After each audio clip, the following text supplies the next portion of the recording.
There is a mountain in eastern Turkey known as Mount Ararat. It's a beautiful mountain, towering 17,000 feet above the Turkish frontier. It is also the mountain believed by many to hold one of mankind's greatest mysteries. For ever since man first began to write, it has been written that Mount Ararat was the landing place of Noah's Ark.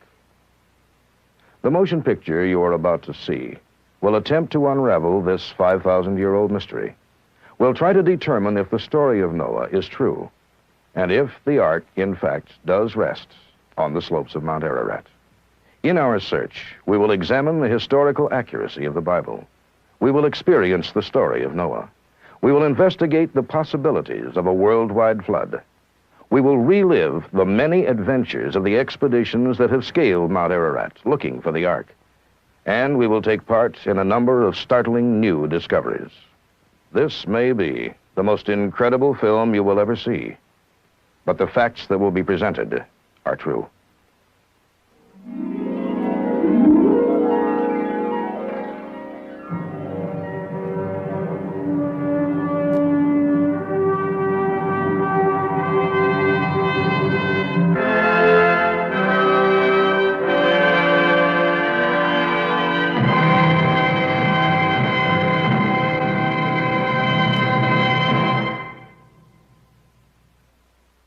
It is our belief that the rediscovery of Noah's Ark and the establishment of this fact scientifically would become the greatest archaeological discovery of all time.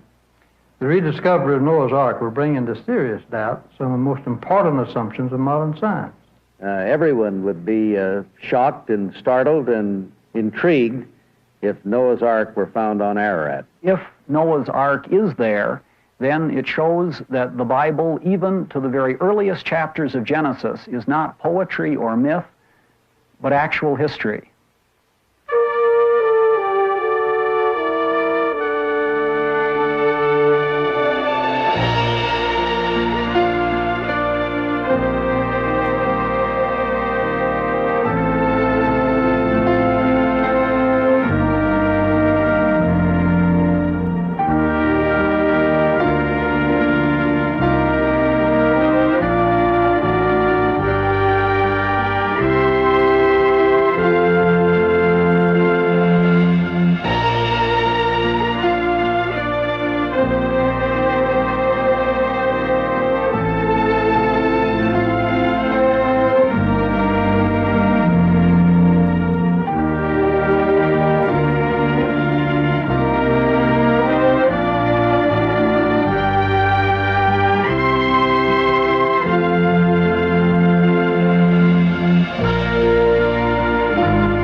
Over 1.5 billion living people, Christians, Jews, and Muslims, know this story, Noah and the Ark. It's a story taught to us as children, enjoyed by people of all ages, a story so powerful and so moving that it has survived for 5,000 years and appears in almost every major culture. For over 4,900 years, the story of Noah had been generally accepted as fact. But during the last century, with the advent of an aggressive scientific inquiry, skeptics have come forth and labeled the story a dubious combination of fact and fancy. They have said that the story of Noah, as contained in the Bible, is nothing more than legend. So in our search for Noah's Ark, it seems we must first look at the section of the Bible where Noah's story is told.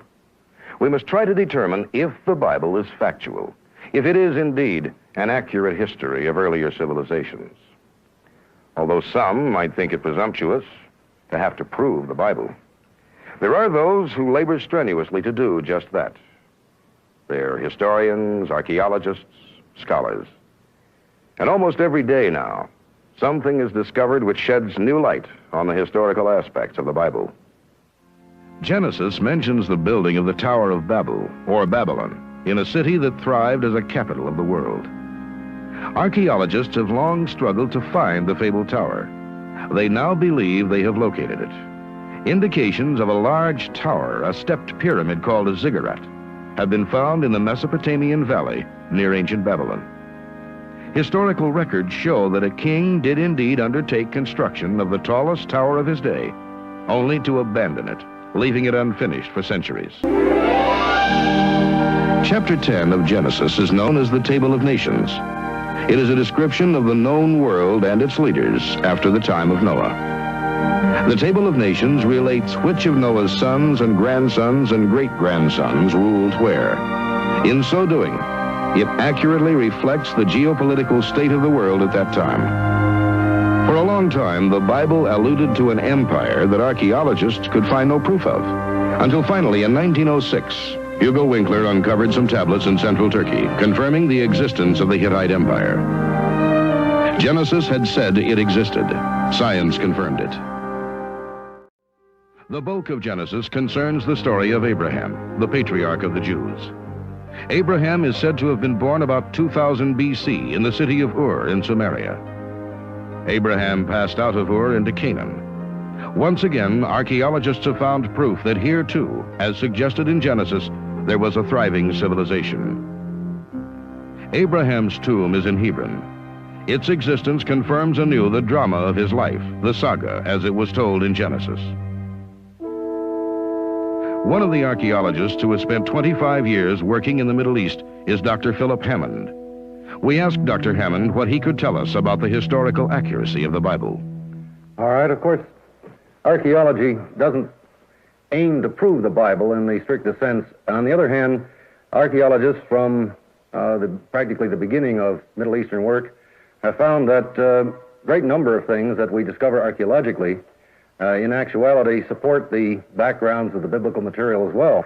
At Hebron, where we were digging some years ago, for example, we found that the site had been occupied for a very long period, and as we approached the biblical period proper, we discovered the main walls, which tied in very nicely with the biblical dating in a broad sense.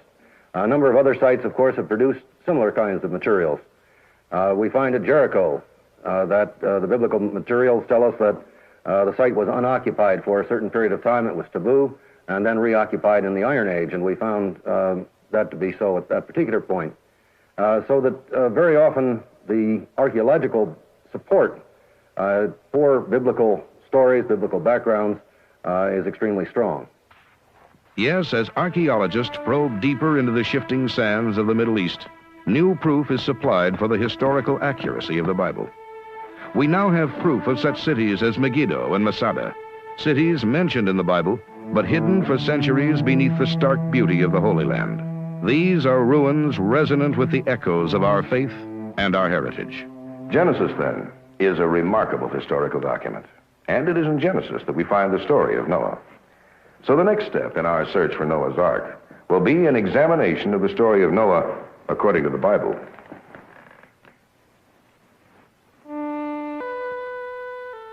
The story begins with God's dissatisfaction with the world he had created.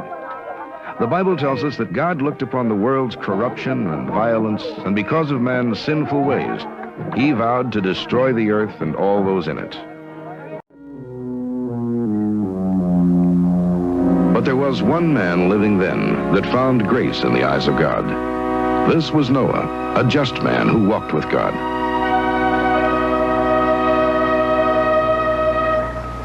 Noah, his wife, his 3 sons, and their wives lived in the land of Sheripak, a part of the Middle East now known as Iraq.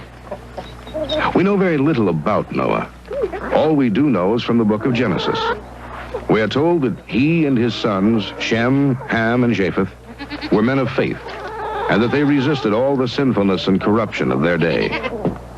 And while others indulged in wickedness, God spoke to Noah. God told Noah to build an ark of gopher wood, to prepare it as a home not only for his family, but for a male and female of every walking and flying creature on earth. Noah was told that there would be a great deluge, a flood that would engulf all living things. Only those on the ark would survive. His instructions were to build an ark 300 cubits in length, 50 cubits across, and 30 cubits high. He was told to place windows in the ark 1 cubit below the roof, and to build a door in the side. The ark was to have 3 levels, and the wood was to be coated with pitch.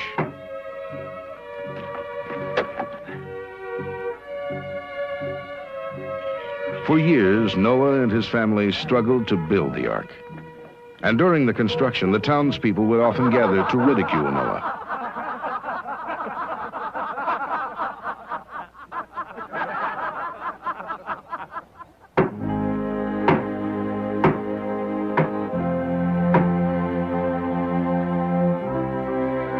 But Noah ignored the jeers of his neighbors, and finally the ark was finished.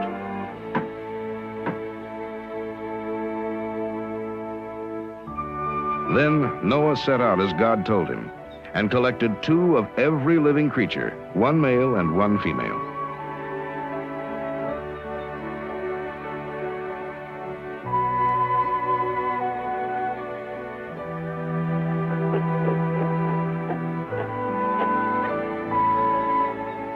The animals came with Noah willingly. The Bible says that God communicated to the animals and told them of their impending doom. The animals knew that Noah was their friend. And as Noah continued the gathering of the animals, his family made ready for the long journey ahead. Cages were built, hay was stored, and foodstuffs were collected.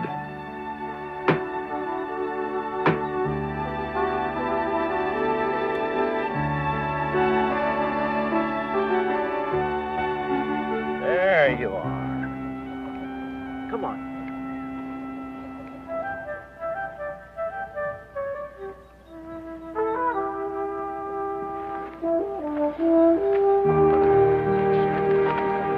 Soon the animals were gathered and the supplies were ready.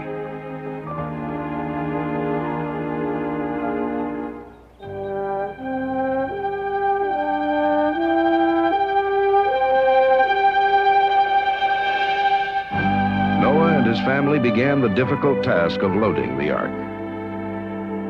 Everyone helped, or tried to.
The last of the supplies and animals loaded, Noah, his wife, his sons, and his sons' wives boarded the ark.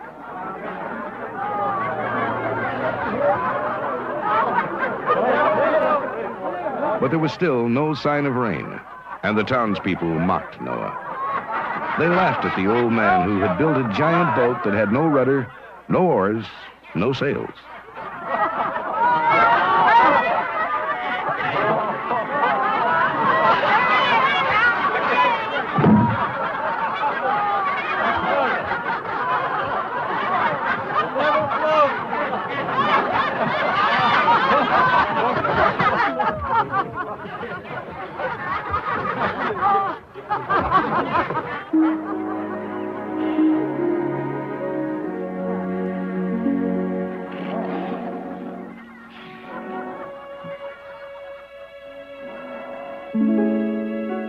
Days passed, and there was still no sign of rain. The crowd of townspeople was growing, and they began to speculate how long Noah would stay cooped up in his ark before abandoning his belief in a flood.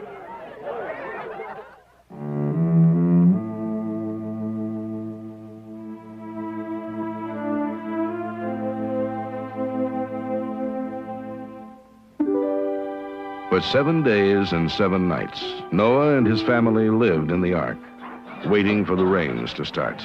We'll have the prayer.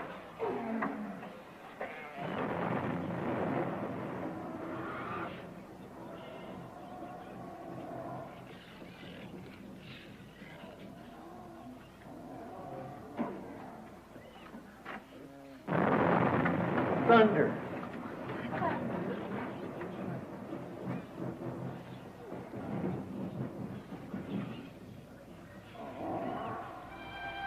The rain began. It fell gently at first, and the townspeople laughed.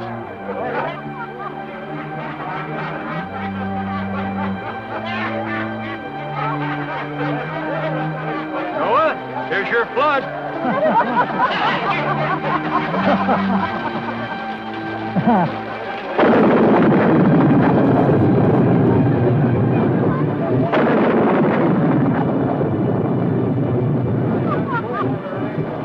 But as thunder and lightning exploded in the sky and the rain began to pour from the heavens, the townspeople realized they'd never experienced that kind of storm before.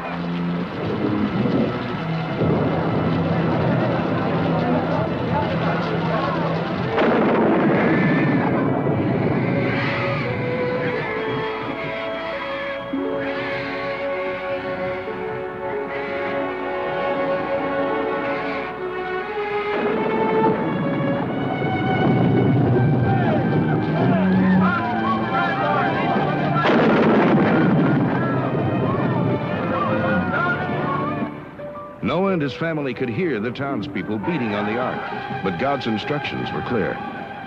Regretfully, Noah closed the window.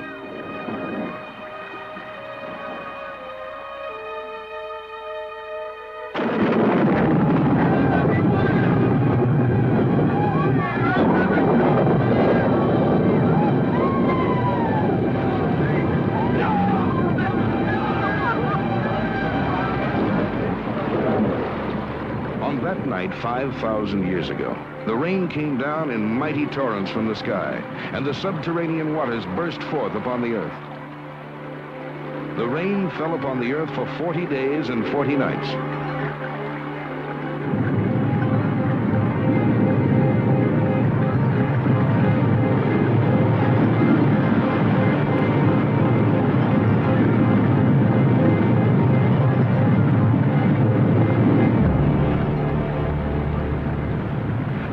Increased until even the highest mountain peaks were under 23 feet of water.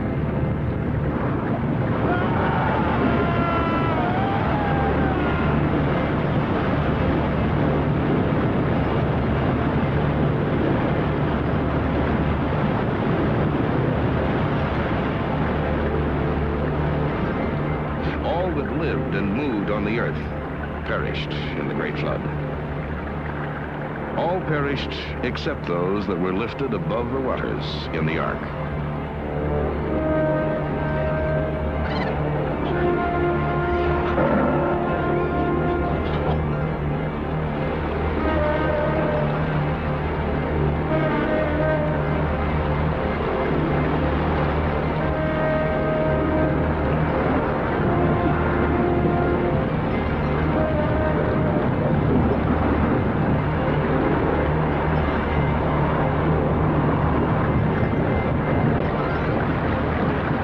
His cargo were buffeted by rain, high winds, and tossed by the waters of the deluge. And as they went about their daily chores of caring for the animals, they didn't know if the floodwater would ever recede.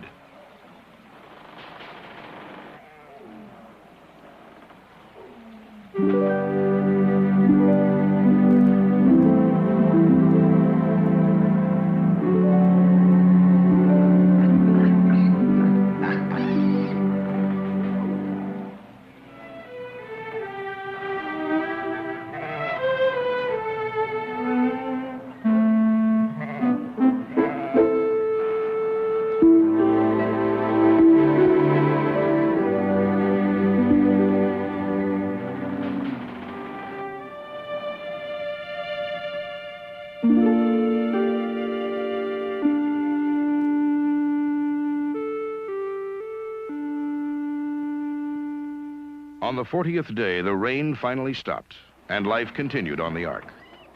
Want to help?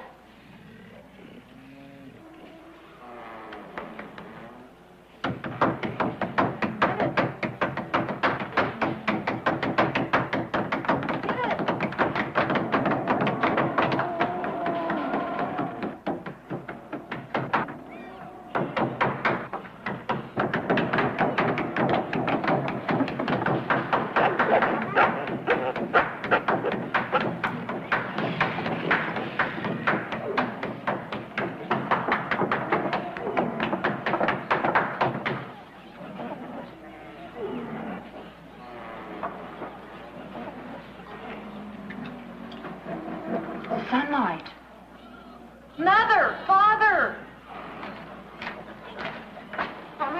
What is it, daughter? Look. Sunlight.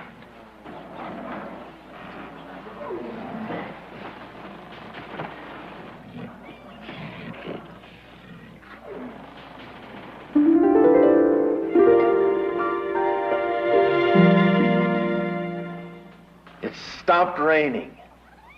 Now we can leave the ark. Oh, now we must be patient. The Lord hasn't revealed how soon we can walk the earth again.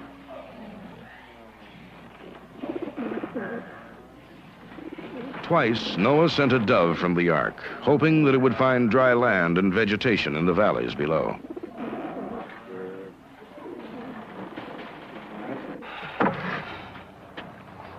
If there's land, he'll find it.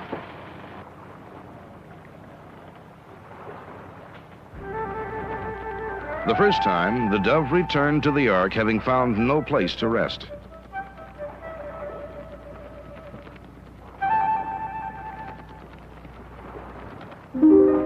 There he is. But the second time, the dove returned to the ark with an olive branch in its mouth.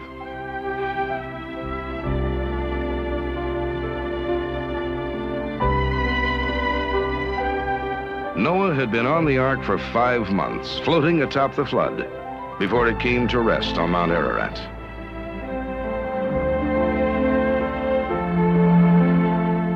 In the 8th month, other mountain peaks became visible. Morning, children. Father. Careful going up that ladder. In the 9th month, Noah made a hole in the ceiling of the ark so that he could walk on the roof and look down on the mountain.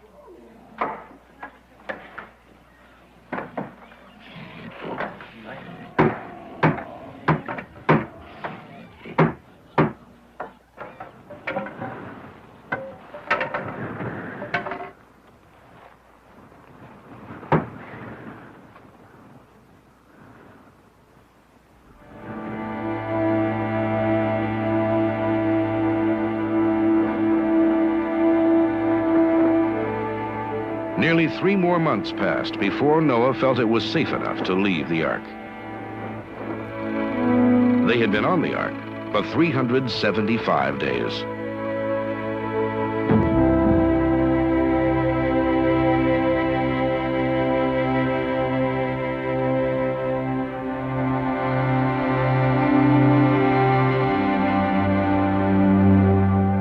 Living creatures on the ark descended the slopes of Mount Ararat to repopulate the world.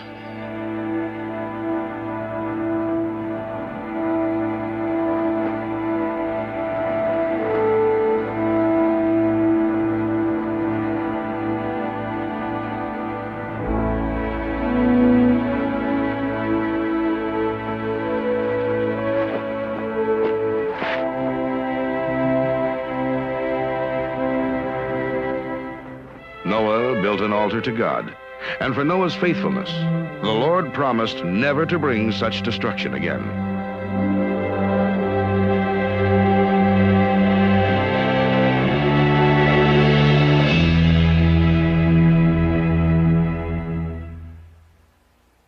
The story of Noah, according to the Bible, is it true? Could the ark have been built so that it would stay afloat for 13 months? Would it have been big enough to carry all those animals? Was the earth actually covered with water? And finally, since the wood of the ark was soaked with pitch, wouldn't there be some evidence still in existence in the area known as Ararat? Well, those are valid questions. And in the search for Noah's ark, they are the questions that must be examined. We can start here in this geology lab as we examine the evidence for the historic possibilities of a universal flood. A global flood would have had to deposit huge amounts of sedimentation throughout the world. It has been estimated that over 75% of the surface of the globe is sedimentary in nature. The United States has immense sedimentary deposits located in California, the Colorado Plateau, and the Midwest Plains. But India has the deepest known sedimentary deposits, 60,000 feet deep, Geologists have found scores of sedimentary deposits throughout the world where fossilized remains of animals and plants, oftentimes from different geographical regions, were dumped into one huge graveyard. Unusual transportation and rapid burial are usually indications of a flood. A fossil graveyard, which is today a tourist attraction in Lincoln, Wyoming, is another example of a deposit containing a variety of odd remains. Alligators, palm leaves, birds, deep-sea fish, turtles, mammals, and many types of insects. Probably one of the greatest finds indicating a universal flood are the lignite deposits in Germany, where scientists have determined that a mixture of plants, animals, and even insects from all climatic areas of the world are buried in one common mass grave. In 1929, the leading English archaeologist, Sir Leonard Woolley, confirmed that such a flood did occur in the valley of the Tigris-Euphrates, known by scientists to be the birthplace of civilization. During an excavation at Abraham's city of Ur, Woolley discovered that beneath the layers of successive civilizations, there was about 11 feet of mud. Mud without any trace of human presence. Then, beneath this layer of mud, Woolley found traces of another civilization, ruins of human dwellings, the presence of life. This discovery proves that for a time in this area, life was absent and floodwaters were present. Further proof of such a deluge is confirmed by these and other fossilized objects, all found atop the world's highest mountain, Mount Everest. Also, geologists who have climbed Mount Ararat have discovered salt clusters. Analysis of these salt clusters showed them to be from salt water, proof that the mountain was once covered with seawater. Yes, throughout the world, evidence for a flood is abundant. There seems no doubt that at one time the earth was engulfed in a great deluge. But what could have caused such a catastrophic worldwide flood? What happened to the earth 5,000 years ago that could have caused even the highest mountains to be covered with water? To find the answer, I've come here to this observatory to talk to Roger Rusk, Professor Emeritus of Physics at the University of Tennessee. In our research, we asked many scientists what could have started such a flood. A number mentioned a shift in the Earth's orbital axis. We asked about this possibility. See you again. We've been investigating the possibility of a universal deluge. And as a part of our investigations, a question has come up about a possible shift on the axis of the entire Earth. Is that within scientific possibility? Yes. George Dodwell in Australia has come up with a theory that the Earth used to be at a 90-degree angle to its path around the sun and had a dislocation of some sort that carried over to about 26 degrees and has come back to the present 23.5 in a stable position. Well, now, wouldn't a shift of that kind be a terribly violent kind of thing? What could cause it? Well, there are various things that could cause it, various agents. A big comet hitting the Earth would be one. An asteroid hitting the Earth could be one. Well, now, if indeed there were such a change, such a shift, what would be the immediate result on the surface of the Earth? Would it bring about the conditions, let's say, of a universal deluge? Would it move the oceans and generally just disrupt the entire landmass? This idea was expressed at an international meeting of petroleum geologists some years ago. The idea was expressed that a crustal adjustment like that, and if the mantle moves, the core will have to move in the opposite direction because the total spin cannot change. That would be quite slow, whereas the response of the oceans would be instantaneous, and the ocean would be sloshed out of the basins and just wash over the continents and go back down to the ocean basin on the other side. You mean an entire ocean would simply get up and wash across a landmass, just wiping out everything in its path, and then gradually seep back into the basin? Yes, that's perfectly plausible. Well, Professor, wouldn't the shift of the mantle in this manner bring about a violent volcanic action? Oh, yes, tremendous volcanic action. And this could trigger, of course, tremendous precipitation. You see, the Earth at that time, so long ago, probably had a canopy around it, just as Venus and Jupiter and Saturn now have. Perfectly normal state of affairs. Canopy? You mean of clouds? A complete covering of clouds, made up of water vapor and water droplets and ice crystals in the top, you see, such as our cirrus clouds today are ice crystals. And if we had volcanic activity stir up a lot of this dust, then you'd get the condensation, you see, of moisture around these dust particles, be nuclei, and this whole canopy could be precipitated out very, very quickly. Well, then, If we did have, indeed, this dislocation, the volcanic action, the movement of the ocean, the breaking up of the canopy over the earth, the change, in effect, in everything that took place, this would certainly match, more or less, the account of a universal deluge which destroyed virtually all life. Yes. How long ago, then, would the theory, according to the theory, would this have been? Something of the order of 5,000 to 6,000 years ago. Then it does approximately match the story of Genesis. It fits very well. Fits very well with our idea of the time period between the, say, Abraham going backwards to the time of Noah. Fits very well with it. Now, that's impressive evidence. Both geologically and archaeologically, all indications seem to point to a universal deluge. But ancient man left other traces of his early days. Records like the Bible and the Egyptian cuneiform tablets tell us a great deal about major events of the past. Since we've already determined that the Bible is archaeologically accurate, let's see if the historical documents of other ancient civilizations also support the theory of a great flood. There are over 200 other cultural accounts of such an event, and in each case the flood was brought about by a supreme being. A man was told to build an ark to save himself, his family, and 2 of every living creature. The ark floated and finally came to rest atop a mountain. The early Greeks believed that they were the second breed of man, that the first had perished in a great deluge. One man, Deucalion, as pure in spirit as Noah, was warned to build an ark and to save his wife and children and to prepare the ark for 2 of each of the animals. They escaped the flood and survived, according to the Greek legend, to begin a new life atop a mountain. In the late 1850s, British archaeologists led by George Smith discovered these cuneiform clay tablets when they unearthed the library of King Ashurbanipal. 3 of the tablets told a story they already knew, the story of Noah and the ark. In America, there are nearly 40 different Indian deluge accounts. The Navajo Indians believed that the Grand Canyon was a result of the Great Deluge Flood. Other Indian tribes believe that the flood was caused by the wrath of the underworld water monsters.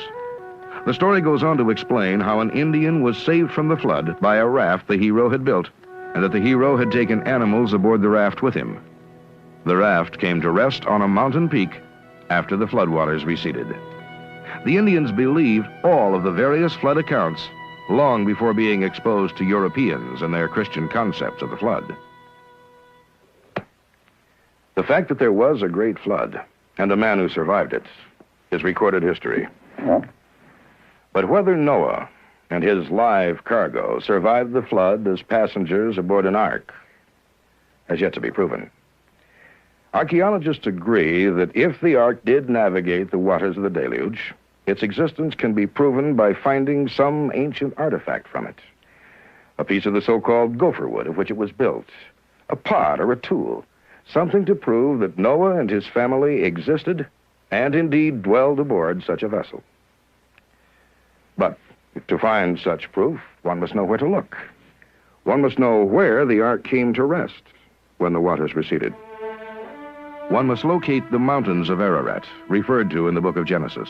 Here in eastern Turkey, because of local legends, this beautiful primitive mountain is called the Mountain of Evil by the Kurds, the Mountain of Pain by the Turks, and the Mother of the World by the Armenians. We know it as Ararat, the landing place of Noah and his ark. Located on the border separating Turkey from the Soviet Union, both history and local legends support the Bible story that the ark landed here, on Mount Ararat. The Turks call Mount Ararat Arida, meaning Mountain of the Ark, and the Persians call it Kokinu, meaning Mountain of Noah. And there is hardly a place near Mount Ararat whose name does not recall Noah's story. In Yerevan, a city that seems to have leaped from the pages of the Arabian Nights, scholars contend this is the location where Noah made his first home. Yerevan translates to mean the first appearance. Here at the base of the Ahora Gorge is the rebuilt part of the ancient town of Ahora, which had been completely destroyed by an earthquake in 1840. Aruri, another name for Ahora, means the planting of vine. According to historians, European vine growing originated from this area, where Noah, according to the Bible, planted a vineyard. And in the towns and villages surrounding Mount Ararat, the local people, known as the Kurds, believe that Noah's Ark rests on the mountain. The Kurds also believe the mountain is evil, and they rarely ever attempt to climb it. Ararat is a volcanic mountain, nearly 17,000 feet high, with its summit permanently covered with glacial ice and snow. Seldom is the summit even visible. Misty fog like clouds not only cover the peak, but create blizzard conditions most of the year. At lower elevations, thunderstorms are prevalent. Oftentimes, the sound of thunder is not thunder at all, but a chain reaction of echoes created as the wind sends gigantic boulders crashing down the Ararat slopes. Recent accounts exist of climbers being killed by these boulders, which they could hear but not see as they stood in the misty, fog-like atmosphere.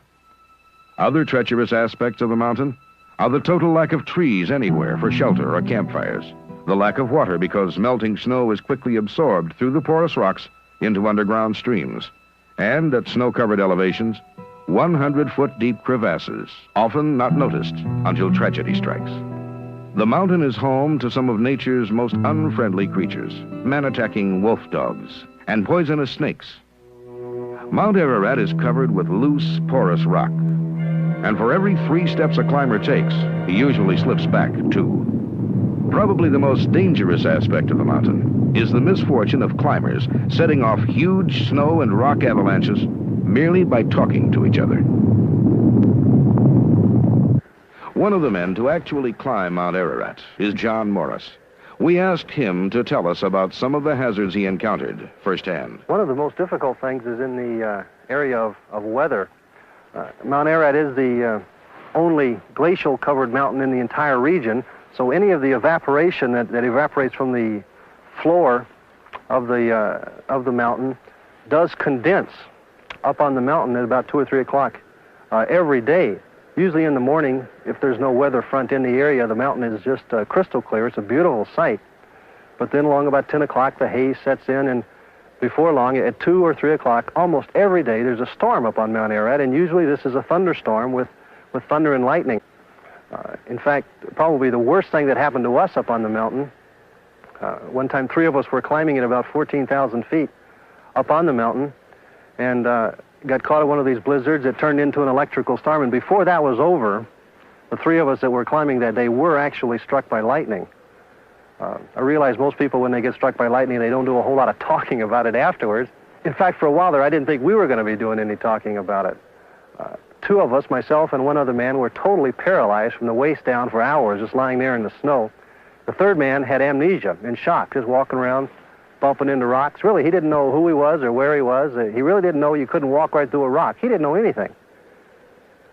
Well, I make no apology for the fact that I'm a Christian. I do believe in God, and I am convinced that God reached down that day and worked a miracle to allow us to recuperate from our injuries and continue the search for the Ark.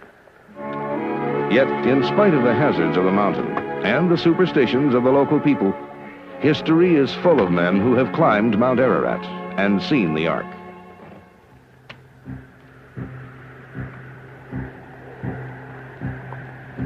Accounts from 700 years before the birth of Christ relate to the experience of pilgrims climbing Ararat to scrape tar off the sacred vessel from which to fashion good luck omens.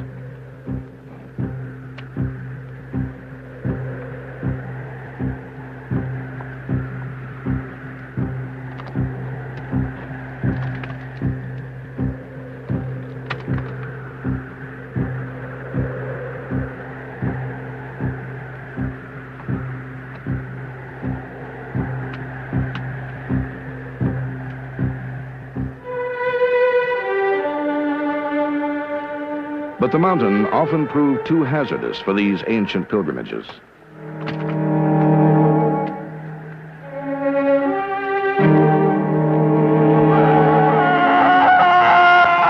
Men seeking the Ark began to meet with grave misfortunes, some cataclysmic, so the pilgrimages ended. Berosus, the Babylonian high priest from the temple Bel Marduk, states that in his time, around 300 BC, remains of the Ark could still be seen, and some get pitch from the ship by scraping it off and use it for amulets. Hieronymus, Egyptian historian who authored the ancient history of Phoenicia about 30 BC, mentions the Ark. Also about 30 BC, Nicholas of Damascus, the biographer of Herod the Great, tells of the ark landing near the summit and that relics of timber were still there. In 380 AD, Epiphanes, bishop of Salamis, visited the land of the Kurds and stated that he was shown wood from Noah's Ark. In the snow of Mount Ararat, wrote Armenian historian and world traveler Hyphon, one can see a black spot that is Noah's Ark, which he himself saw in 1254. Even Marco Polo, the renowned world traveler, wrote about Noah's Ark's presence on Mount Ararat in 1269 AD. Early history notes many such sightings of the Ark. But it hasn't been until recently that most major expeditions have scaled the dangerous slopes of Ararat and brought back proof of the Ark's existence. The reason, apparently, is the glacier. Mount Ararat is covered with an icy, snow-packed glacier. And for long periods of time, the summers are not warm enough to permit a sufficient meltback for climbers to reach the summit. And because of this, it was not until 1829 that Ararat was again successfully climbed. The man who did it was a German physician, Dr. Friedrich Parrot. He had heard of claims that at the Armenian monastery at Ekmiadzin, a cross said to be made from the sacred wood of Noah's vessel.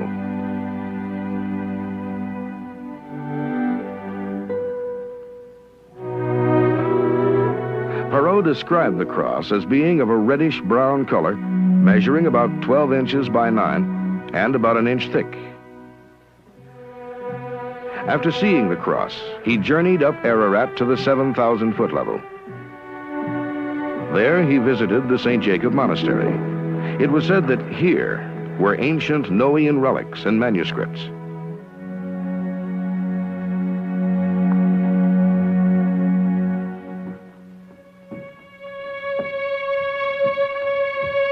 The monastery contained priceless remains of Noah's great voyage.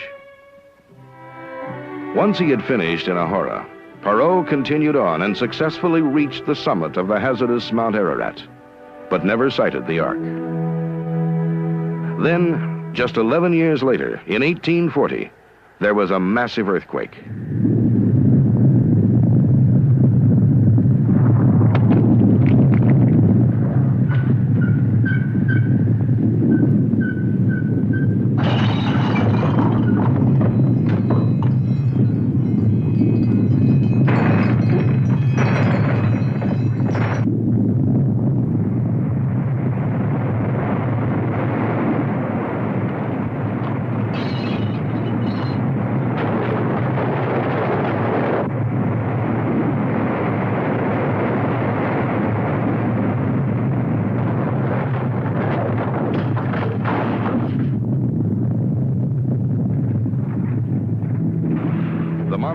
Like the 2,000 villagers of Ahura, were covered with debris during the destruction in June 1840. No one survived.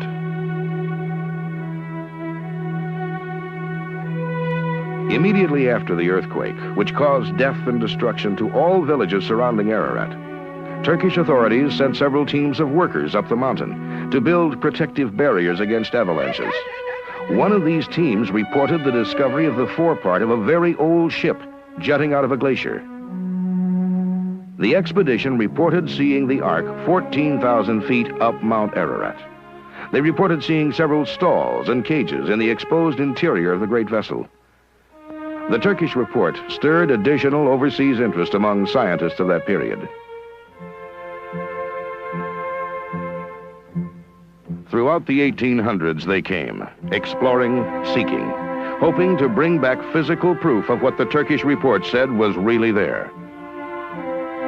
Hermann von Adix conquered the Ararat summit in 1845. Colonel Kadzko of the Russian Army reached the peak in 1850.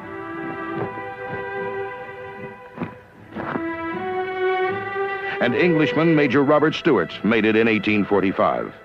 All of them encountering the freezing temperatures and suffering the effects of strenuous labor at high altitudes, battling blizzards and avalanches in the high, thin air. All of them encountered the superstitions of the local mountain people, the Kurds. Sometimes renegades among the Kurds preyed on the mountain parties, pillaging their camp, even murdering an occasional climber. Put us up! A strange and mysterious tale next emerged out of Ararat. A tale only pieced together some 70 years later. I asked Pastor Harold Williams of Shreveport, Louisiana, to fill in the details of this extraordinary drama. Pastor, when and where and how did you meet Haji Yerim? It was the year 1915. I found old Haji Yerim in a pool of blood in his bed. Being in medical work, I took care of him until he recovered and then took him to our home at Pacific Union College, where we cared for him and he lived with us for several months. Near the close of that time, he told me the story of 3 atheists who came wanting to find Noah's Ark, but they pretended to be Christians. Well, they told such a nice story and seemed so sincere that finally they were believed, and they hired Haji Yerim's father as guide and Haji as assistant. So they took them up to the Ark. When they got inside the Ark, these 3 atheists revealed their true identity. They had claimed to be earnest Christians. Instead of that, they were atheists, hoping to prove there was no Ark up there. Well, they were so enraged that they took their hand axes first and started chopping, but they couldn't cut that wood. It was nearly as hard as rock. Then they started to kill these 2 men, their guides. Then the younger one of the 3 said, "Stop. How will we ever find our way back again?" So they cut themselves and exchanged blood and took a blood oath that if any one of the 3 ever revealed the truth, the other 2 would kill them. Then they told their guides that if they ever told anything about what had happened, that they would kill them, that they would keep tabs on them the rest of their days. I understand, sir, that sometime later there was an Englishman who said that he'd been one of the people there. Yes. That was when we were living in Brockton, Massachusetts, and I was teaching in the high schools. One morning, Mrs. Williams brought me a newspaper, and as I looked at it, I caught a little note down at the bottom of the page, and here it told about an Englishman who, on his deathbed, said he had to clear his conscience. And here he told the same story that Haji had told me several years before. At that time, had you published Haji Yerim's story? No, I had not. Then there was no way the Englishman could have learned it. Absolutely no way. In 1876, a prestigious British statesman, jurist, and author, Sir James Bryce, made a dramatic and first time ever solo ascent of the mountain, and returned with a piece of evidence that seemingly should have shocked the scientific world into action. Braving the hostile environment of Ararat, Sir James uncovered and brought back to London a 4-foot-long, 5-inch thick piece of partially petrified hand-tool timber. He found the wood at 14,000 feet, where no trees had ever grown. And although newspaper headlines hailed the event, scientists scoffed at it. His discovery came when the theory of evolution was gaining in popularity, and most scientists of the time just chose not to believe him. Similar treatment was accorded a report issued by a Turkish commission in 1883. The commission, investigating avalanches on Mount Ararat, reported that they had seen Noah's Ark. Their report stated that they came upon a gigantic structure of very dark wood protruding from a glacier. It was in a good state of preservation. The Turkish government, irked by the disparaging treatment accorded this report by the world's newspapers and scientific leaders, did not follow up the discovery with another expedition.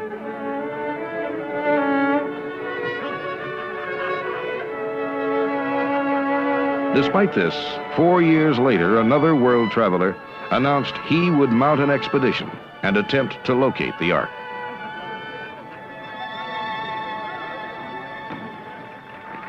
Thank you, thank you. His name was Prince John Joseph Nuri, the magnetic and astonishing Archbishop of Babylon. He began his ascent of the sacred mountain in 1887.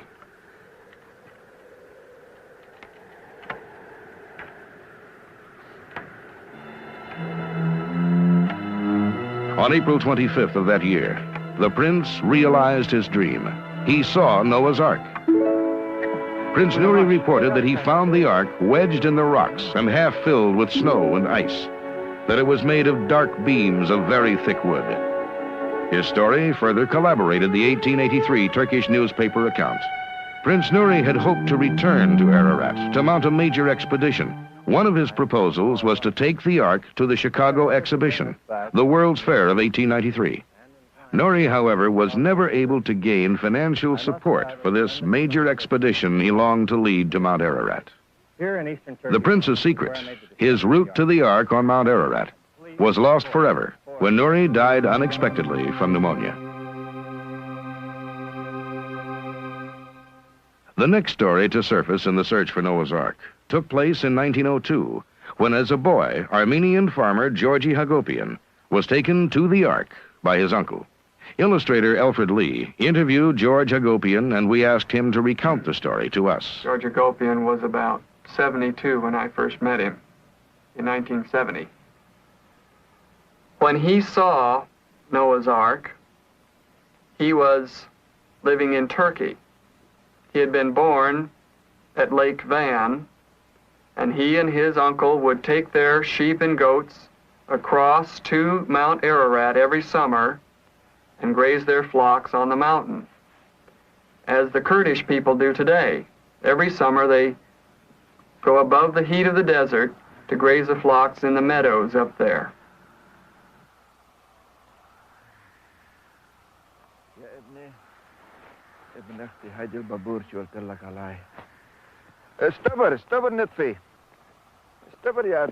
When they got to the Ark, George's uncle dropped his pack, and together they began to haul stones to the side of the ship. Within a short time, they had stacked a pile of rocks against the side of the Ark.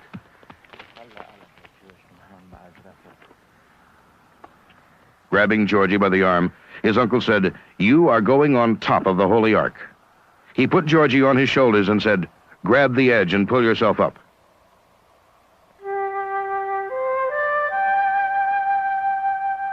Georgie stood up straight on the roof and looked all over the ship.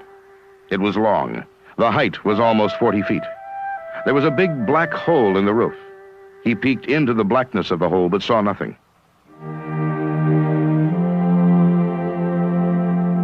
Georgie then pulled a piece off the Ark. It was made of wood. The grain was visible. He didn't see any nails. It seemed the whole ship was petrified wood.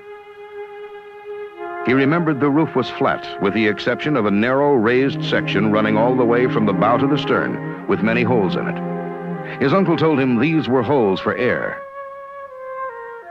Georgie told him he was afraid, so his uncle let him come down.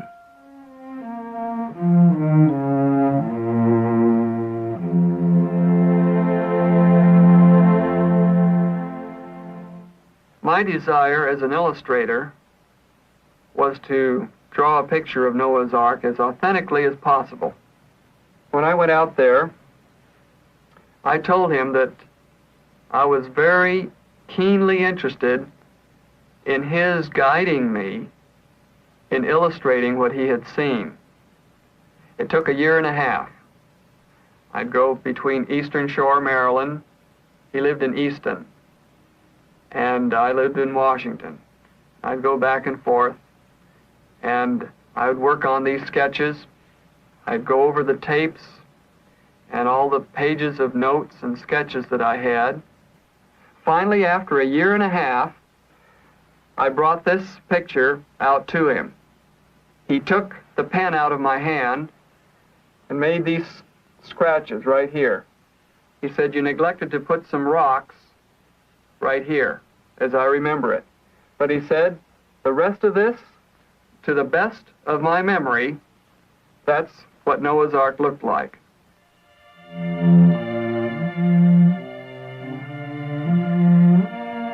This drawing by Lee was inspired by George's description and measurements of the Ark. It is perhaps a definitive portrait of the vessel God asked Noah to build.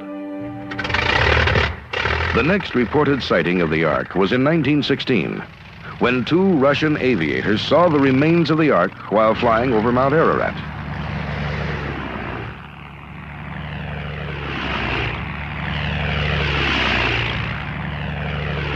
They spotted the Ark near a glacial pond and described it as a strange-looking vessel whose top was rounded over with a flat catwalk about 5 feet wide down the center of it. A report was sent to the Tsar, and on his orders, 2 special companies of soldiers were sent to the mountain. 2 weeks of hard labor were needed to reach the site. Once there, complete measurements were taken, plans were drawn, and even photos were taken. The Ark was found to contain hundreds of rooms. Some unusually large rooms had fences of great timbers across them. Other rooms were lined with cages. A report was sent back to Moscow, but only 2 days after it arrived, the government was overthrown by the communists, and the records were destroyed. Dr. John Warwick Montgomery met a man who was directly linked to publication of the story of the Russian aviators. We asked him about it. The Russian expedition is one of the most interesting stories connected with the survival of the Ark. And what we know about this, the solid information, is dependent very largely on the gentleman whose picture you see here. This is the late Colonel Alexander Kur. He was a colonel in the White Russian Army.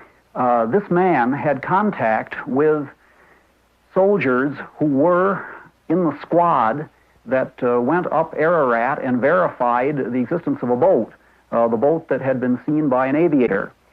Colonel Kur mentions in a sworn statement that he knew a Lieutenant Ruzhansky, whose brother, a sergeant who had archaeological training, was actually a member of that squad. Colonel Kur also was responsible for the first publication of this information. I had contact with Colonel Kur myself a year or so before his death in Menlo Park, California. He was a most distinguished and pleasant gentleman, and I was quite certain that he was sure of his information, that he had not imagined this in any sense of the word.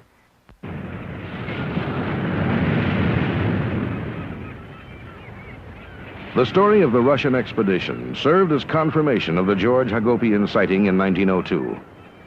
Based on information gathered from these sightings, our next step in the search for Noah's Ark took us to Southern California. This is a marine laboratory set up to study the oceans and the ships that sail on them. We've come here to see if these scientists can tell us anything about the possible seaworthiness and navigability of Noah's Ark.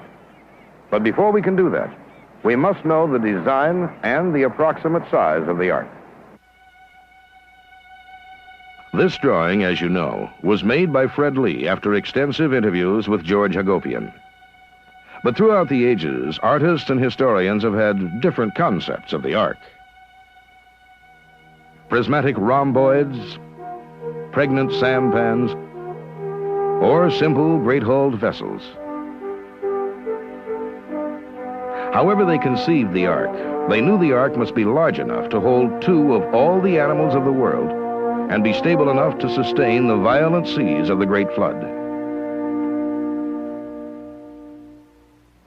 Even though artists and historians have had many different ideas about what the Ark looked like, based on the eyewitness accounts of the Russian expedition and George Hagopian, together with information from the Bible, we believe this model is an accurate representation of Noah's Ark. Now, as to size, God's instructions to Noah were to build the Ark 300 by 50 by 30 cubits. A cubit in ancient days was a measurement of the distance from a man's elbow to his fingertips, anywhere from 18 to 22 inches. Using the smaller measurement, 18 inches, we can estimate that the Ark Noah built would have been 450 feet long, 75 feet wide, and 45 feet high. It resembled a long rectangular box, a rectangular box larger than 20 college basketball courts. It was the largest wooden ship ever built by a man in any age. Shipbuilders have discovered that the Ark's length to breadth equals a ratio of 6 to 1, meaning it would be a slow-moving vessel, but one of the most stable vessels ever built. So stable, in fact, that the U.S. battleship Oregon, built around the turn of the century, was designed with the exact same ratio. The Ark design ratio also means greater capacity, greater safety in operation, and always calls for a smaller crew. Dr. Henry Morris, a former professor of hydraulic engineering, has done a great deal of work in connection with the Ark of Noah. We spoke with him in his office. Dr. Morris, we've been studying the design of the Ark with an eye to its seaworthiness and its stability. And the question is very simply, would it have been a stable craft? Well, yes, as far as we can calculate, it would in terms of the forces, the hydrodynamic forces involved, that this would be very stable. In fact, you can show that the balance between the buoyant force and the gravitational force and the wave force and so on would be such that the Ark would right itself if it were tilted anywhere up to 90 degrees, anywhere from 0 to 90 degrees, in other words. The righting effect would be such that it would just come right back up again. It'd be practically impossible to capsize. Using the information given to us by Dr. Morris, we took our model of the Ark and placed it in the test tank at the Marine Laboratory. When subjected to the irregular waves generally found on the ocean, the Ark was deemed not only seaworthy, but exceptionally stable. Then the test tank duplicated waves equivalent to 200-foot tidal waves, waves far larger than the Ark would have experienced during the flood. Again, the Ark was not only seaworthy, but extraordinarily stable. Like the giant ships of today, the Ark's low center of gravity gave it a tremendous stability. The deeper it sank into the water because of its heavy cargo, the more stable it became. It had no rudder, no sails, no oars. Remember, the Ark wasn't meant to go anyplace. It was simply meant to float, and float it did. Some 900 miles to Mount Ararat in 150 days, according to scholars who suspect that it was built that far away, on the banks of the Tigris River. The Ark had 3 decks. Ark scholars believe the top deck was occupied by Noah and his family and foodstuffs. The second deck was divided into rows of stalls and tiers of cages to keep the animals separated. The third or bottom deck was used for ballast and for the storage of wastes. What was the capacity of the Ark? One expert puts it this way. It could have carried more than 569 railroad freight cars, or up to 30,000 animals and birds, with lots of room left over for Noah. Probably nothing about the Noah's Ark account has caused so much curiosity as the animals themselves. How was it possible to gather representatives of every type? How many different kinds were aboard? What was the total number of animals on the Ark? And how did they care for the animals? For the answers, we can turn again to scientists and Bible scholars. According to these scholars, the actual gathering of the animals was not too difficult. The Bible says that God communicated to 2 of every kind of animal, just as he had communicated to Noah, and they came with Noah willingly. The animals, it is said, were given a premonition of the great flood to come, and they knew that Noah was their friend. How many animals did Noah load onto the Ark? No one can be sure. There's no way for us to know exactly how many species there were in Noah's day. But many scientists agree that the number would fall somewhere between 1,544 and 2,392. How did Noah and his family feed and take care of approximately 2,000 animals? Scientists have pointed out that with 2,000 animals aboard, it would mean that during a 12-hour day, each member of Noah's family would have to feed 1 animal every 3 minutes. In his book, The Genesis Flood, Dr. Morris examined the problem of caring for the animals. We asked him about it. How would 8 people feed and care for 2,000 animals for 13 months? Of course, many people have raised that question as an objection to the whole story, that it would be just impossible to care for the many thousands of animals that might have been on the Ark. At least a reasonable possibility would be that these animals had the ability to hibernate, as many modern animals do. For example, the bear and many other animals can escape bad weather by the process of just suspending most of the bodily functions. Sort of a dormancy, state of suspended animation almost. So I just suppose that perhaps as the temperature began to get cold and the skies got dark and the noise of the thunder and the waves and so on outside, after the animals had once been installed in their cages and fed, but then they just sort of went to sleep for most of the time during the year. Now, of course, occasionally Noah and his family would have to feed them, but it wouldn't necessarily have been an overwhelming task for the 8 people on the Ark to take care of the animals when most of the time they were hibernating. So based on all available evidence, we know that the eyewitness sightings of the Ark correspond with modern-day technical, scientific, and biological information. That the Ark and its live cargo were capable of surviving the Great Deluge. But people were still skeptical. Where is the proof, they asked? Where is the evidence that the Ark still rests on Mount Ararat, waiting in cold storage under 17.5 square miles of ice and moraine? They wanted physical proof that the Ark existed. They wanted a piece of the so-called gopher wood for examination. So the expeditions continued. This photograph of an Armenian monk was taken in 1933 by Los Angeles radio station KFI reporter Carveth Wells. He was sent to the Armenian monastery at Echmiadz in Turkey to verify whether Dr. Perot had actually seen a cross made from the Ark's wood in 1829. What he saw was a cross, reddish in color, 12 inches long. It was the only known relic from Noah's Ark in existence at that time. In 1938, world-famous newspaperman and chronicler of the bizarre, Robert Ripley, joined the search for artifacts from Noah's Ark. Ripley, writer of the popular Believe It or Not series, with a readership of 80 million in 38 countries, had gained an impeccable reputation over 30 years for never having been proved wrong. In his worldwide expeditions to 198 countries, Ripley traveled to Borsippa in Iraq and found the famous Tower of Babel. While in Iran, Ripley noted that 1/4 of the area of Iran is a barren desert, which is cracked into odd-shaped polygons. He went on to explain that these cracks were caused when the waters of the Great Flood dried up. In Damascus, Ripley found what natives believed to be the tomb of Noah. The sick would often visit the tomb, hoping for miraculous cures. Later, during World War II, American flyers flew hundreds of flights over Mount Ararat, taking off from the Allied bases in Tunisia and going to Russia in a major attempt to keep the Red Army supplied. Several times during those years, reports surfaced saying that airmen had seen the Ark locked in the glacial mass below. One of these sightings was reported in a 1943 edition of the U.S. Army paper Stars and Stripes. Australian and Russian flyers also reportedly saw the great vessel, partially obscured, covered with ice and snow. After World War II, many Russian flights continued over Mount Ararat. Errol Cummings, Ark scholar, met Dr. Donald Liebman, a man who had first-hand knowledge of these Russian flights. Well, Dr. Liebman and his wife came to our residence in Farmington, New Mexico. In Dr. Liebman's interviews with us, he strongly emphasized the fact that the squadron leader indicated they had had an expedition year after year from the years 1937 through 1947. And then again, another expedition in 1948. No question about it, as far as he was concerned. And in addition to that, of course, we know that they had an expedition in 1915 and 1916, a large expedition, and another expedition in 1918. So this makes, as far as we're concerned, 13 expeditions that the Russians have had to the Ark of Noah.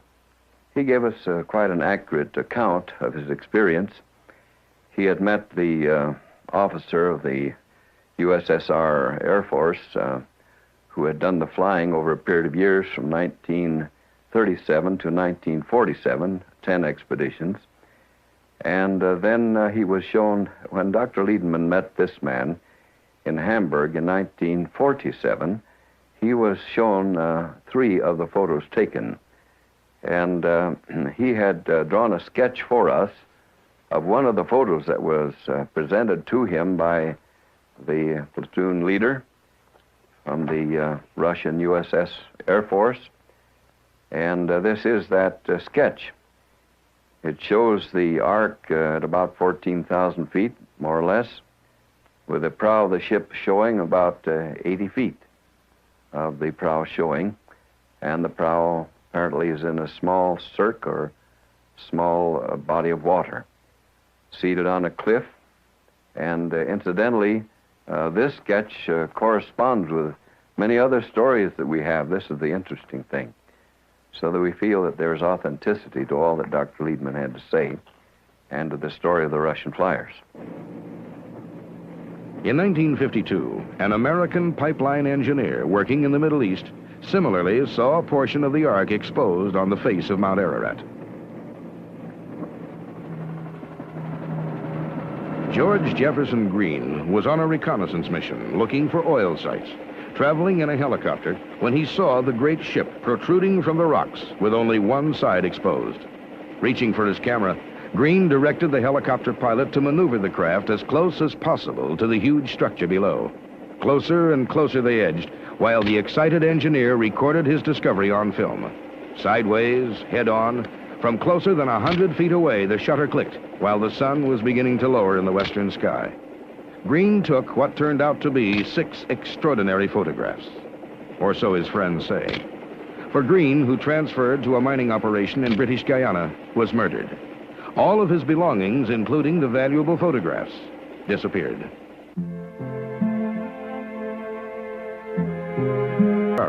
Traveling with only his 11-year-old son, Raphael, climbed Mount Ararat. The film you are seeing is actual footage of the expedition taken by Navarra and his son. As Navarra and Raphael worked their way up the lower slopes, Navarra thought back to his 2 previous attempts to find Noah's Ark.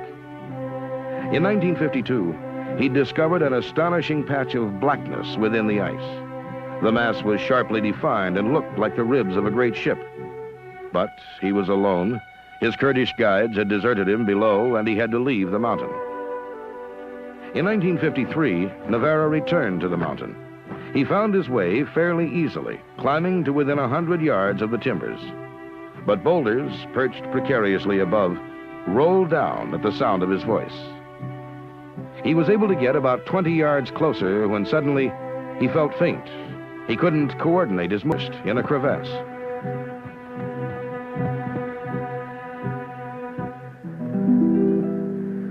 Navarra gave his son the camera and began to lower himself into the 30-foot deep crevasse where the Ark lay buried under ice. To various experts. What Navarra had taken from the glacial vise of Mount Ararat at an elevation of about 14,000 feet was a 5-foot hand-hewn and squared piece of timber.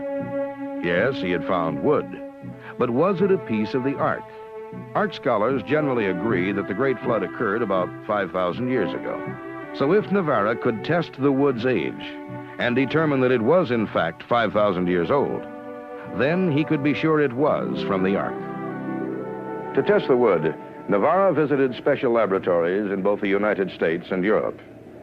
One of the many experiments performed was to date the wood by means of carbon-14 testing. But after a number of carbon-14 tests had been performed, the dates obtained varied from 1,300 to 1,700 years, far short of the 5,000 years which had been so eagerly expected. Carbon-14 is an extremely popular testing procedure. However, its accuracy has come under some criticism recently. Dr. Melvin A. Cook, former professor of metallurgy at the University of Utah and a 1968 Nitro Nobel Gold Medal winner, explains. As far as this particular wood is concerned, I believe that one would have considerable difficulty in dating it. First, the sample has undergone a lot of different environment, like the mountain is a volcanic mountain. It's been in glacial terrain and subject to ion exchange. It's partially fossilized, which means that it's changing its composition. We know that whenever a sample of this nature is involved in conditions like that, it shows anomalous dating. For instance, mollusk in water, salt water, living mollusk can show dates 3,000 years old, as though it had been dead 3,000 years. Bristlecold pine, subject to environments similar to this in which this wood has been taken, always dates by the radiocarbon method less than it really is. Just contamination of the sample would make it impossible really to date that by the radiocarbon method. If we can't rely on the accuracy of carbon-14 to test the Ark relic, what kind of test can be used to accurately determine the age of Navarra's sample? Navarra was certainly faced with a problem. He not only needed to know the age of the wood, but other information, such as its geographic origin. Navarra selected a group of prestigious scientific institutions to determine what tests should be performed. The group consisted of the National Museum of Natural History in Paris, the National Center of Scientific Research in Madrid, the Center of Forestry Research and Analysis in France, the Department of Prehistoric Studies at the University of Bordeaux, and the world-famous Cairo Museum. The scientists chose 4 testing methods which could be easily cross-referenced, methods which had already been used to date such ancient wooden artifacts as King Tut's coffin, Egyptian canoes, and ancient wooden tools. The tests selected were the degree of lignite or coal formation, cell modification, gain in wood density, and the degree of fossilization. What did these impressive scientific centers learn about Fernand Navarro's sample? Well, the gain in wood density and degree of fossilization tests showed the sample to be around 5,000 years old. The other 2 tests produced an age of 4,484 years plus. In other words, the 4 tests agree. The wood is as old as the Ark itself. To find out more, we spoke to Richard Bliss, ad hoc professor for the University of Wisconsin system.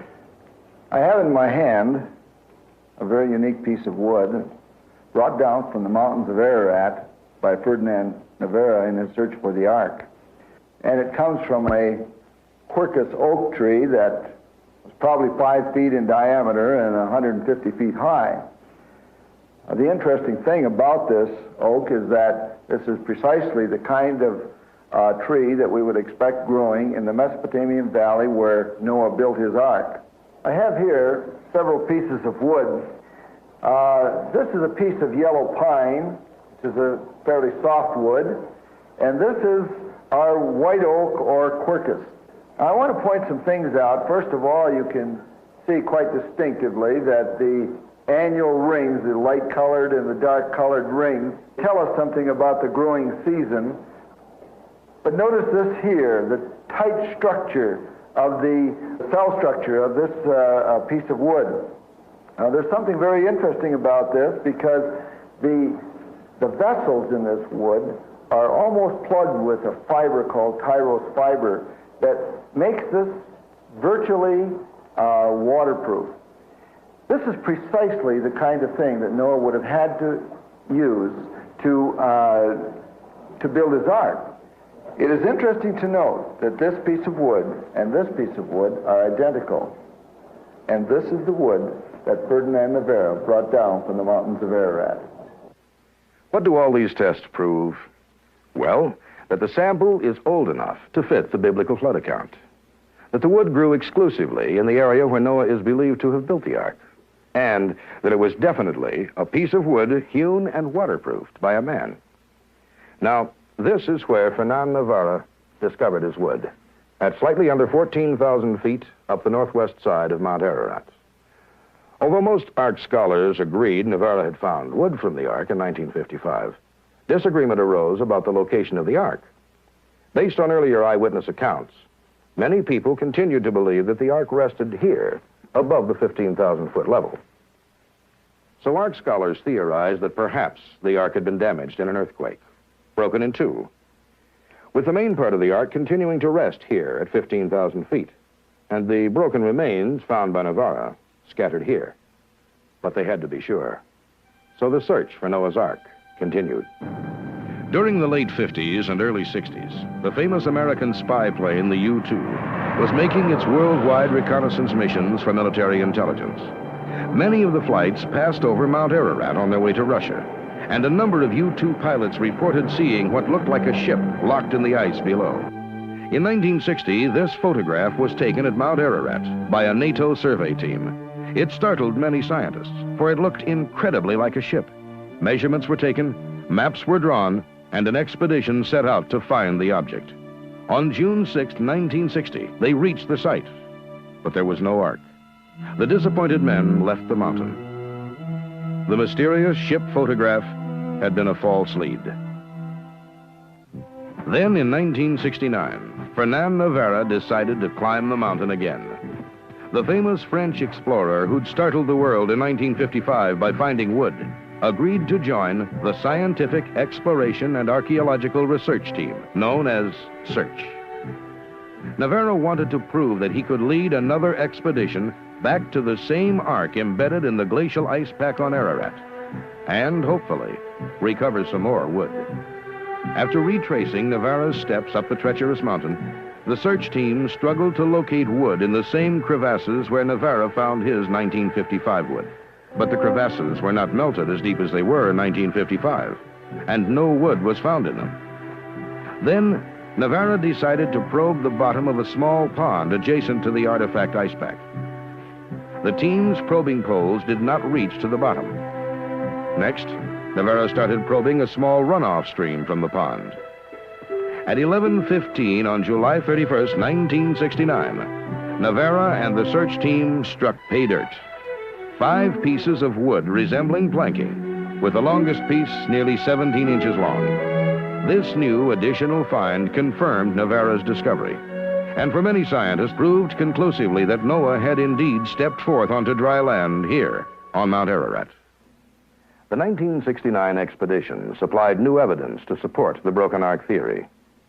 After finding the wood by the pond, scientists determined that a part of the ark was caught in a moving ice floe and was continually moving within the glacier.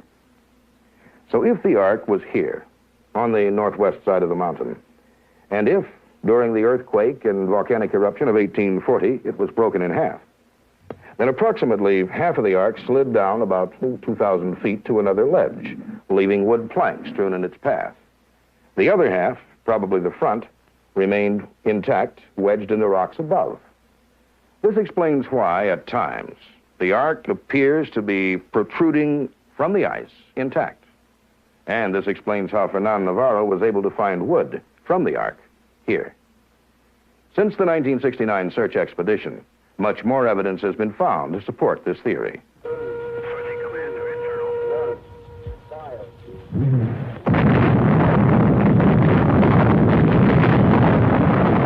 In July 1972, NASA launched the Landsat satellite. Its mission to maintain, inventory, and assess the world's natural resources. But as it circled the Earth at an altitude of 520 miles, it performed an unexpected service. It photographed Noah's Ark. By use of remote sensing, the Landsat satellite transmits data to receiving stations on Earth.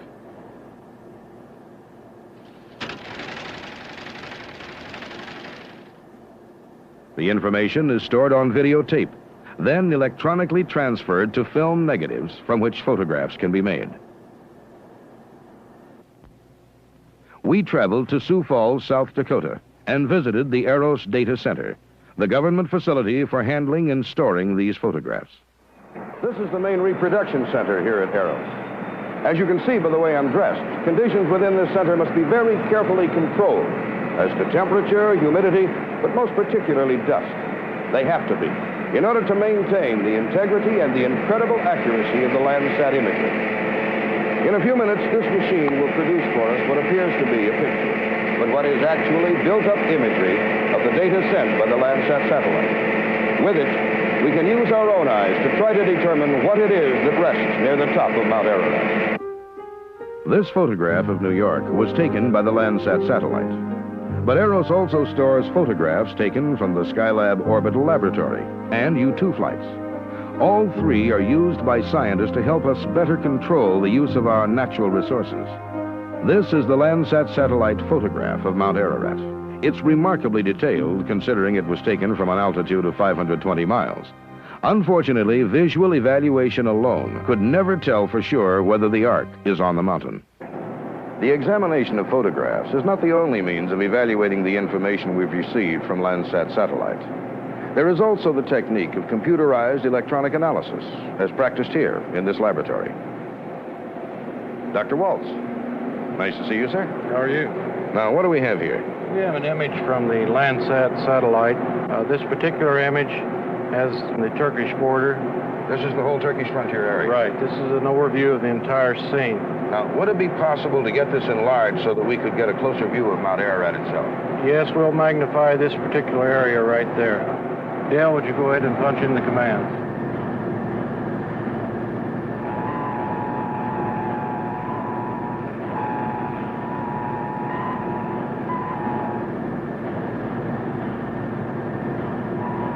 As new data was fed into the computer, the image was transformed to a close-up of Mount Ararat and the surrounding area. Based on all the eyewitness sightings of the Ark, we knew that this area was most likely the location of the Ark. Dr. Waltz then inserted a cursor in the shape of a rectangle around the suspected area. The computer was then asked to make a 6-time magnification of the area. The blocking effect you see is the result of this magnification. Each block or pixel, also known as picture element, represents 1 acre of territory. Next, we took our cursor, moved it to the electronic window of the suspected area. The cursor was then reduced to the size of a pixel and inserted into one of the blocks.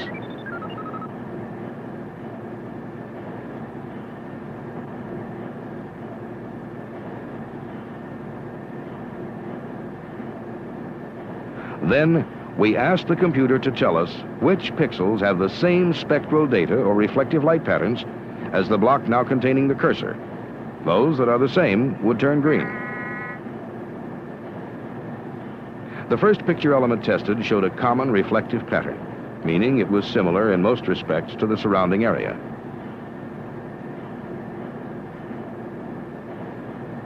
Next, we moved the cursor to the location described by the eyewitnesses.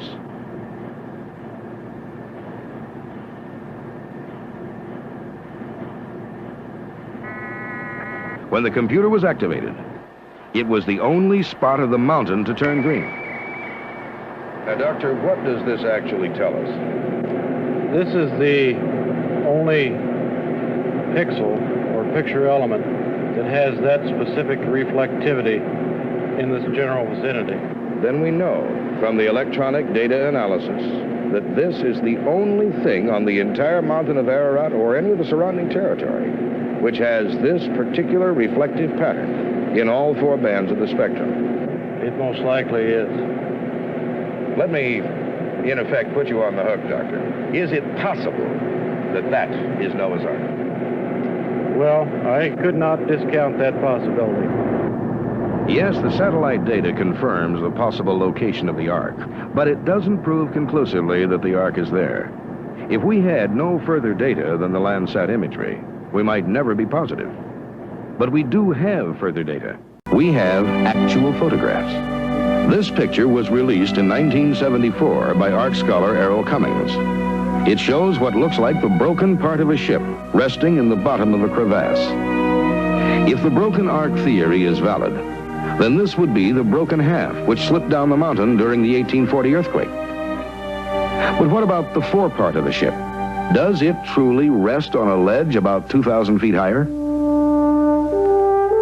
The answer came in late September of 1974, when an expedition from the Holy Ground Mission in Frankston, Texas, scaled Mount Ararat. Shooting across the Ahora Gorge with a 35mm Minolta camera, they took this picture. It shows what looks like the forepart of a great vessel. The prow can be seen sticking out of the rocks, 2,000 feet above the location of the Errol Cummings photo. When studied under photographic enlargement, the outline of the ship is not only clear, but planking can actually be seen. The planking of Noah's Ark.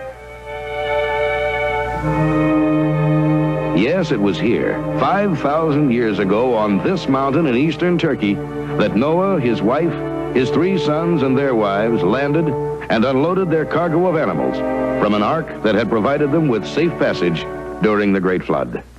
The evidence is overwhelming. We have the biblical accounts, historical accounts, the local accounts of the villages around Ararat, the eyewitness sightings, the discoveries of wood by Fernand Navarra, and the scientific tests. We have seen how the scientific community has carefully examined every aspect of the Ark account.